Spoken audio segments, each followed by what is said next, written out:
নমস্কার বন্ধুরা, কেমন আছেন আপনারা? আশা করি সবাই ভালো আছেন। অকষ্ট কল্পনা ব্লকে আপনাদের সবাইকে স্বাগত জানাই।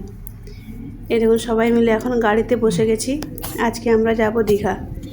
অনেক দিন প্ল্যান করছিলাম কোথাও ঘুরতে যাওয়ার জন্য, কিন্তু কোথাও কিছু করতে পারছিলাম না বলে হঠাৎ করে বেরিয়ে পড়লাম দীঘা যাওয়ার জন্য। এই দেখুন, সব রেডি করে নিয়েছি। মেয়েকে দেখুন, ভেতরে যত তার পুতুল ছিল সব কিছু ভেতরে নিয়ে নিয়েছে, কুশন নিয়ে নিয়েছে। বাস এবার আমরা রেডি যাওয়ার জন্য। তো চলুন আপনাদেরও সঙ্গে করে নিয়ে যাই। এখন বাজে বিকেল 3টে। ও স্কুলে গেছিলো, স্কুল থেকে এসে ওকে খাইয়ে দাইয়ে রেডি করি তারপর বেরিয়েছি। থাকবো 3 দিন, 3 দিন থাকার প্ল্যানিং আছে। তো অনেক কিছু প্ল্যানিং আছে, চলুন আপনাদের সঙ্গে শেয়ার করতে করতে যাই। প্রত্যেকবার তো দীঘায় গিয়ে দীঘাতেই থাকা হয়, নিউ দীঘাতেই থাকি, কিন্তু এবারে ইচ্ছে আছে ওটিডিসির যে পান্থশালাগুলো আছে ওখানে থাকার। কেন ওখানে কোনোবারেই যাওয়া হয় না, প্রত্যেকবারে দীঘাতে যাই, স্নান করে ওখান থেকে চলে আসি। তো এবারে আমরা যাব ওটিডিসির ওখানে পান্থশালা, জানি না ওটা কেমন হয়, তো কোনোবারেই যাইনি। মোবাইলে দেখেছি, খারাপ হয় না, মোটামুটি ভালোই হয়। তো চলুন আপনাদের সঙ্গেও শেয়ার করি যে পান্থশালাগুলো কেমন হয়। তো ব্রজলাল চক চলে এসেছি। যেহেতু আমাদের বাড়ি থেকে দীঘাতে যাওয়ার জন্য কোনো টোল ট্যাক্স লাগে না, কোনো টোল নেই ওখানে। আর যেতে সময় লাগবে প্রায় ধরুন 3 ঘন্টা, 2.5 থেকে 3 ঘন্টা। 2.5 ঘন্টাই লাগে, কিন্তু আমরা যেহেতু একটু স্টে করে করে যাব, তো আমাদের 3 ঘন্টা লাগবে। খুব স্পিডে তো গাড়ি চালাবে না, মোটামুটি একটা রেঞ্জের মধ্যে থাকবে, তো একটু 3 ঘন্টা লাগবে যেতে আমাদের।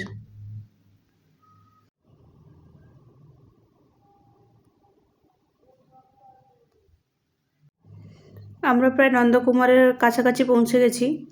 নন্দকুমার আসতে প্রায় 20 মিনিট থেকে 25 মিনিট সময় লাগে। ওই যে দেখুন দূরে একটা লাইট পোস্ট, তো ওটা দেখলে বোঝা যায় যে আমরা নন্দকুমারের কাছে চলে এসেছি। এখনও অনেকটা রাস্তা বাকি আছে, তো চলুন আপনার সঙ্গে গল্প করতে করতে যাই।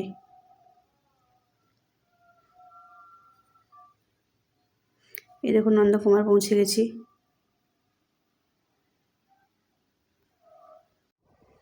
আসলে ঘুরতে যাওয়ার জন্য অনেক জায়গায় প্ল্যানিং করেছিলাম, কিন্তু সত্যি কথা বলতে প্ল্যানিং করলে যাওয়া হয় না। আর যেগুলো হুটহাট করে প্ল্যানিং করি সেগুলো দেখে কার্যকারী হয়। এই দীঘায় আসার আমাদের কোনো প্ল্যানিং ছিল না, কিন্তু হঠাৎ করে কালকে রাতে প্ল্যানিং করলাম, আজকে বেরিয়ে পড়েছি। আর যেগুলো আগে থেকে হোটেল বুকিং করেছিলাম যাব বলে, তো মেয়ের কোনো সময় মেয়ের জ্বর, না হলে ওর বাবা শরীর খারাপ, এই করে কোথাও যাওয়া হয়নি। তো তাই কালকে রাত্রে প্ল্যানিং করলাম যে দীঘা যাব, তো আজকে সকালে বেরিয়ে পড়েছি। যেহেতু এখন বিকেল 3টে বাজে, তো আমাদের পৌঁছতে পৌঁছতে প্রায় 5:30 6টা বেজে যাবে।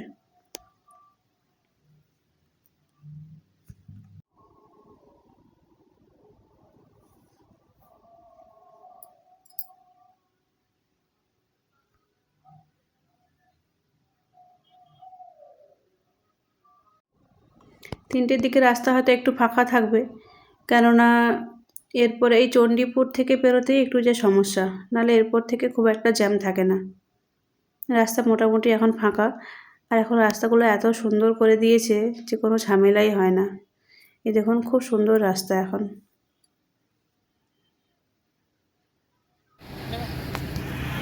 তো আস্তে আস্তে রাস্তার সাইডে সে ডাব দোকানগুলো দাঁড়িয়ে থাকে, আর আমার মেয়ে ডাব খেতে এত পছন্দ করে, ও ডাব আর ডাবের শাঁস এই দুটোর খুব ফেভারিট। ডাব দোকান দেখলেই তাকে খেতে হবে। দেখুন নেমে পড়েছে। আর দীঘা যাওয়ার পথে রাস্তার 2 সাইডে প্রচুর ডাব দোকান দাঁড়িয়ে থাকে। তো বৌদিকে বলতে বৌদি 3টে ডাব কেটে দিয়েছে, আর মেয়ের যে ডাবটা দেখুন ওর মধ্যে শাঁস আছে, ওর শাঁসটা চাই।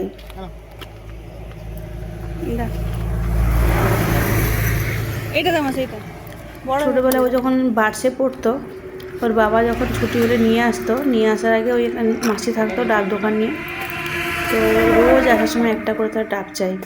চেয়ার থাকতো এরকম করে, টুল একটা থাকতো, তো টুলে ওকে বসিয়ে দিত। তখন তো খুব একটা দাঁড়িয়ে খেতে পারতো না, তো টুলে বসিয়ে দিত, ডাব খাবে, ডাবের শাঁস খাবে, তারপর বাড়ি আসবে।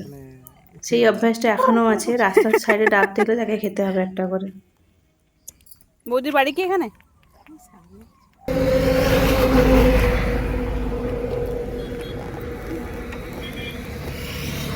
বাবু ডাবের জল কতটা? অনেকটা আছে। অনেকটা আছে। নেই আমারটা। শ্বাস তো আমারটা তো নেই। মাকে জল ভালো আছে, আমার পেট তো ভার হয়ে গেছে। মামা এই নাচছিস কেন? তার ভীষণ মজা, All ঘুরতে clear? যাচ্ছি। তারপর ডাক্তারতে এসে আরও ভীষণ মজা তার। না না এটা কোথায় দাঁড়িয়ে আছে? বসে খাস না, এইখানে বস, এই যে চেয়ারে বস। অন্য কিছু শেয়ার করবে কিন্তু ডাবের শ্বাস কারোর না, সঙ্গে বস। শেয়ার করবে না, এখানে খাওয়া শেষ। ওটা তার একার। না ধরো কত হলো?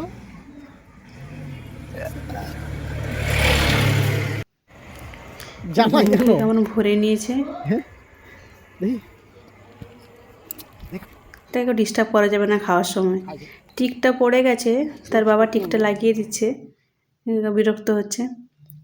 মুখে পুরো ভর্তি করে নিয়ে নিয়েছে, না জানি তারটা কেউ খেয়ে নেবে। দেখুন এক মন জামাই দিয়ে দাগ হয়ে খাচ্ছে। যাবে। আমাকে একটুখানি দিয়েছে সরু, বলছে নুডলস দিলাম তোমাকে। জামাই দাগ হচ্ছে। জামাই লাগাস না, দাগ হয়ে যাবে। ঠিক আছে, এত খাচ্ছে যে খেতে পাচ্ছে না, গলায় লেগে যাচ্ছে, তাড়াহুড়ো করে খাবে। ও ভীষণ ভালোবাসে খেতে ওইটা।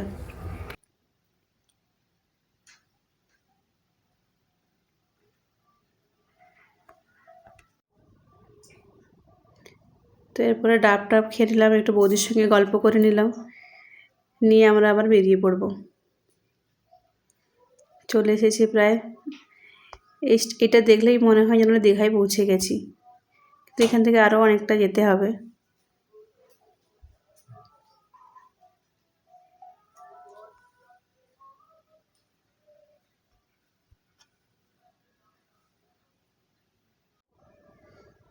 বললাম এবার দীঘাতে থাকবো না, নিউ দীঘাতে থাকবো না, তালসারির কাছাকাছি ওখানে ওটিডিসির যে পান্থশালাগুলো আছে ওখানেই থাকবো, চন্দনেশ্বরের কাছাকাছি।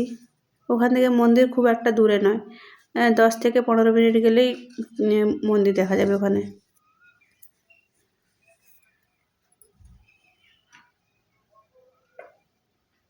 এই দেখুন চলে এসেছি।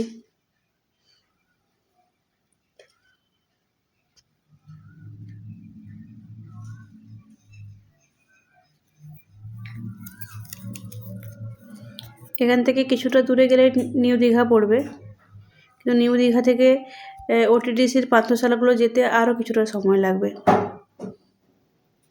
এখন সূর্যাস্তের সময়, সূর্যটা দেখতেও ভীষণ ভালো লাগছে। এই দেখুন ওটিডিসি যে পান্থশালা, ওইদিকে আমরা যাচ্ছি। রাস্তাটা মোটামুটি সরু, খুব একটা চওড়া নয়, আর দুদিকে প্রচুর গাছ। এদিকটা খুব একটা লোকালয় নেই, মোটামুটি ফাঁকাই থাকে। দেখো দুদিকে কেমন জঙ্গল ভর্তি। নিউ দীঘা থেকে বেশ অনেকটা দূরে, অনেকটা ফাঁকা এখানে। আর এদিকে মানুষের কথাবার্তার টানও একটু আলাদা, যেহেতু উড়িষ্যার আন্ডারে পড়ে যাচ্ছে, তো ভাষাটাও একটু চেঞ্জ হয়েছে। বাংলা ভাষায় থাকে কিন্তু টান থাকে একটা উড়িয়ার। এদিকে বেশ কাজু গাছ, কাজু বাদামের গাছ প্রচুর আছে। ম্যাপ দেখে দেখে যাচ্ছি, কেননা রাস্তা তো আমরা জানি না কোথায়, তো ম্যাপ দেখে দেখেই যাচ্ছি। দুদিকটা দেখুন কেমন সবুজ আর সবুজ।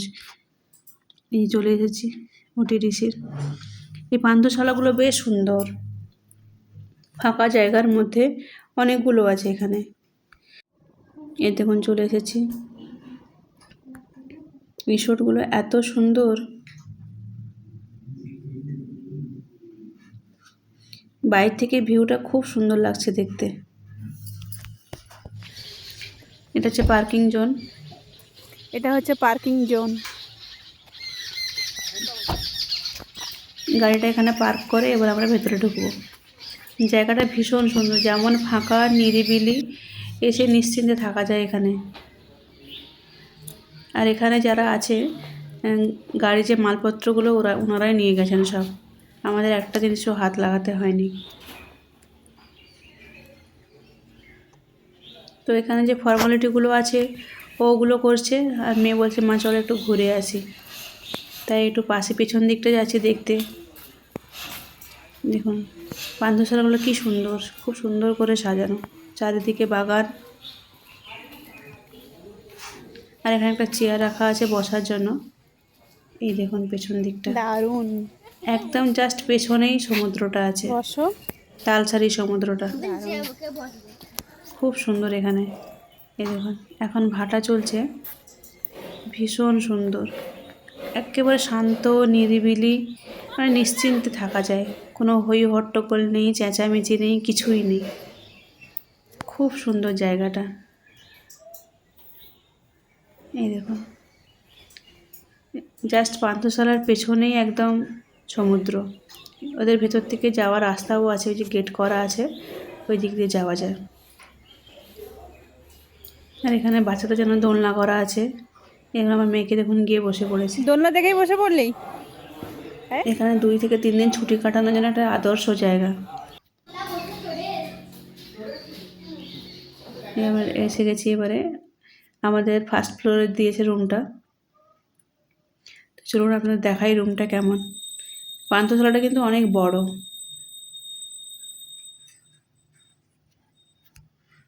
ডবল সাইজের একটা বেড দিয়েছে, 3 জন আমরা আরামসে এখানে শুতে পারবো, কোনো অসুবিধা হবে না। আর এখানে একটা কাপবোর্ড আছে, কাপবোর্ডটাও বিশাল বড়, লাগেজগুলো এখানে আরামসে ঢোকানো যাবে। এই দেখুন খুব সুন্দর।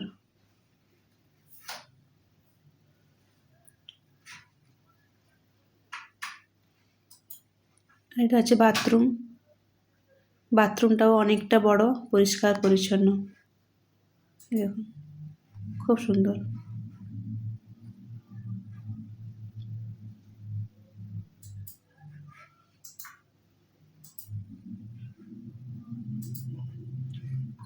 অনেকটা বড়।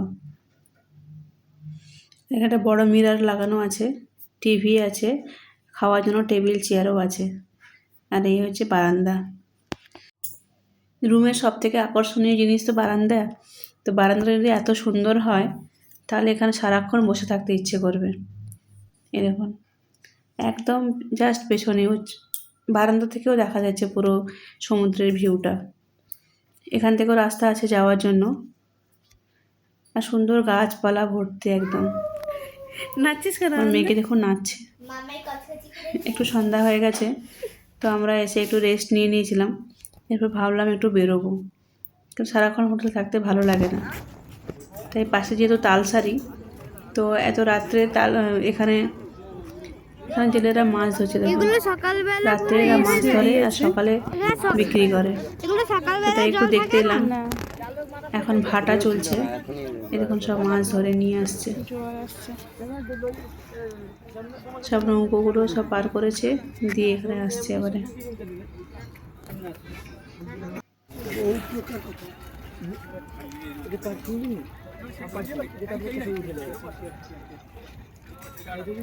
সমুদ্র থেকে কতটা উঁচুতে আমরা আছি, অনেকটা উঁচুতে।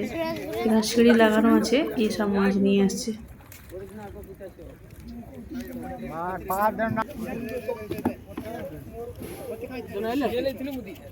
কত মাছ ধরেছে দেখুন।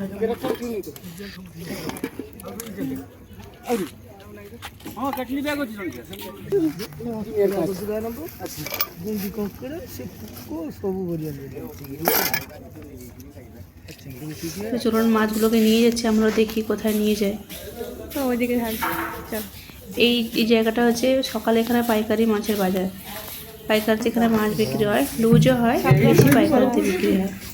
সারা রাত ওনারা মাছ ধরেন আর সকালে বিক্রি হয় এগুলো। এরকম মাছগুলো ঢেলেছে, খুব বেশি বড় নয়, ছোট ছোট মাছ, কিন্তু অনেক ধরনের মাছ আছে, অনেক ভ্যারাইটিস মাছ এখানে আছে, কত ধরনের মাছ আছে। তো এই মাছগুলো নিয়ে এসে এবার বাছবে, সব কিছু আলাদা আলাদা করবে, করে এবারে সকালে আলাদা আলাদা দামে প্রত্যেকটা বিক্রি হবে।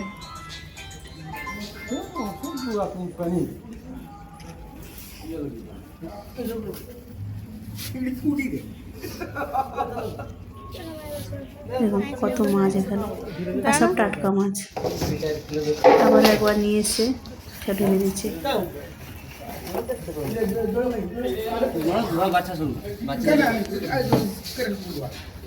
কত মাছ,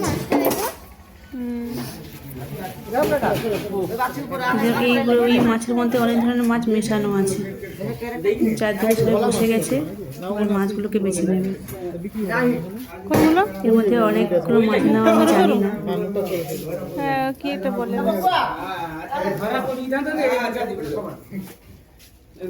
কিন্তু আমার মাছ ধরা দেখতে ভীষণ ভালো লাগে। যারা মাছ ধরে আমার ভীষণ ভালো লাগে দেখতে।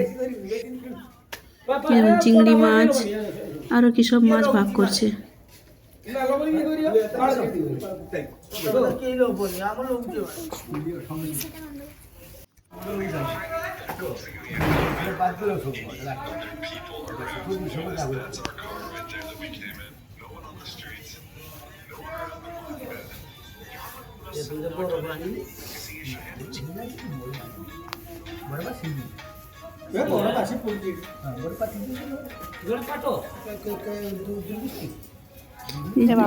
কতগুলো মাছ বাছা হয়ে গেল। বাবা সেবার এনজয় করে গেছে, এখানে কিনে নিয়ে যাবো।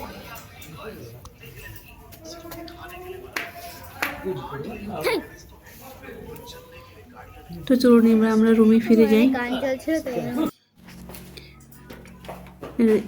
এটা হচ্ছে ওদের ডাইনিং রুম। এখানে খাওয়া দাওয়া হয়। ওনাদের মানে রান্না করার ব্যবস্থাও আছে, ওনারা রান্না করে দেন। আর সকালের লাঞ্চ থেকে শুরু করে ব্রেকফাস্ট, ডিনার সব কিছু এখানে করা যায়। এই দেখুন, খুব সুন্দর ব্যবস্থা এদের। চা কফির ব্যবস্থা সব রকম এখানে আছে। ডাইনিং হলটাও বিশাল বড়। সকালে ব্রেকফাস্টের জন্য এখানে বুফে সিস্টেম করা থাকে। এই দেখুন, বিশাল বড় ডাইনিং হলটা। কফি খাওয়ার পর্যন্ত আসা যেত আমার। চলো, একসঙ্গে অনেক মানুষ বসে খেতে পারবে।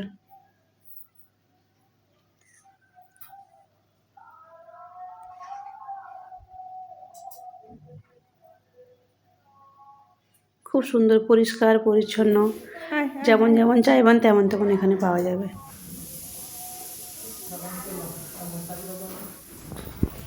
এখন প্রায় 7:30 পৌনে 8টা বাজতে যায়। তো আমরা রুমে চলে এসেছি, সবার খিদে পেয়ে গেছে। তো এখান থেকে স্যুপ অর্ডার করবে। স্যুপ অর্ডার করেছে, দেখা যাক স্যুপ কখন আসে। আর এখানে সোনাইকে দেখুন দুষ্টামি করছে কেমন।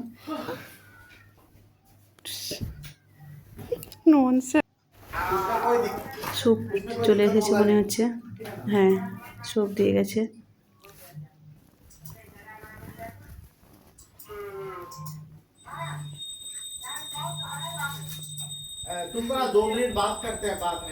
তো চলুন স্যুপটা সবাই মিলে খেয়ে নিই।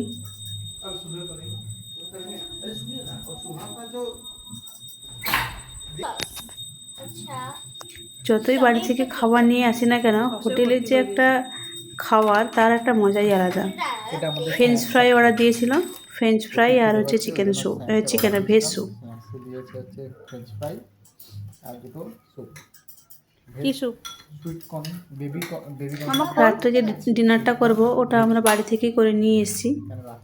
আর এখানে ফ্রেঞ্চ ফ্রাই আর স্যুপটা অর্ডার দিয়েছিলাম। মেয়েকে দেখুন ভীষণ খুশি।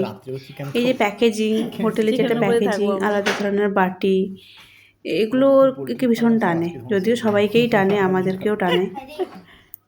এই দেখুন খুলছে।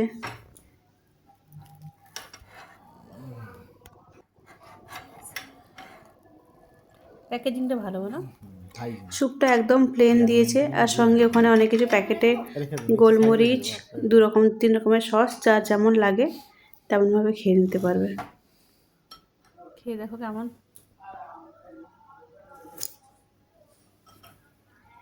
ভালো, সল্ট নেই, পেপার নেই, কিছুই নেই, মানে নর্মাল আছে। এবার তুমি মিশিয়ে যে যেমন টেস্ট চাই করে নিতে পারো। ফ্লেভার দিয়েছে ওখানে? ফ্লেভার দিয়েছে কিন্তু আমরা চিলি সস নেব, আমরা চিলি সস নেব, টমেটো কেচাপ লাগবে তো? তুই সাইডে দে, যদি যখন নিবি ততটা খাবে। তো স্যুপ খাওয়ার পর এখন 9:30 বাজে। যেহেতু সারাদিন আজকে জার্নি হয়েছে আর ভালো লাগছে না, টায়ার্ড হয়ে গেছি, সোনারও ঘুম চলে এসছে। তো তাই রাত্রে ডিনারটা করে নেব। বাড়ি থেকে ডিনার করে নিয়ে এসেছিলাম, সেই সকাল 11টায় রান্না করেছি। আর এই হটপটটাতে সত্যিই খাবার ভীষণ ভালো থাকে। এখন পর্যন্ত খাবারের কোনো প্রবলেম হয়নি। সকাল 11টায় রান্না করেছি, এখন রাত্রি প্রায় 9:30 পৌনে 10টা বাজতে যায়। খাবার একদম ফ্রেশ আছে। হ্যাঁ হয়ে যাবে। চিকেন করেছিলাম, চিকেন আর ভাত। চলো ধরো। এই দেখুন, 2 কৌটোতে ভাত আর 2 কৌটোতে চিকেন। গরম আছে এখন না? 11টায় রান্না করেছি। সোনাইকে দেখুন, তার জন্য ঘুম পাচ্ছে আর ভালো লাগছে না, টায়ার্ড হয়ে গেছে ভীষণ। কেমন পিটির পিটির করে তাকাচ্ছে। কমলা আছে ভাত। তো আমরা ডিনারটা এখন সেরে নেই। কালকে আমরা কোথায় কোথায় যাই সেটা দেখার জন্য প্লিজ আপনারা ব্লগটা দেখতে থাকুন। আর সবাই ভালো থাকবেন, সুস্থ থাকবেন। ভালো লাগলে চ্যানেলটাকে লাইক করে দেবেন, একটা সাবস্ক্রাইব করে দেবেন। হ্যাঁ আপনাদের একটা লাইক বা সাবস্ক্রাইব আমাকে নতুন নতুন আরও ভিডিও তৈরি করার জন্য মোটিভেট করে তোলে। তো প্লিজ আপনারা দেখতে থাকুন আর সাবস্ক্রাইব করে দেবেন। তো চলুন, এখন সবাই খেয়ে নিচ্ছি। ওই দুটোই রেখে দাও, চিকেনেরটা। শুনে খুব চিন্তায় আছে কি করবে। আর কত ভাত খাবো আমি? আর ভাত দিও না আমাকে, তুমি ভাত নাও শোনো, আমারটা কমিয়ে নাও। খেতে খেতে কমে গেলে বোঝা যাবে। কেন বন্ধ করে? খা, ঘুম পাচ্ছে। ये तो खाते पानी डालिए पाँव पकड़े घुमाते ঢুকে যাবে ভিতরে, ঢুকে যাবে ভিতরে, ফাটাবে।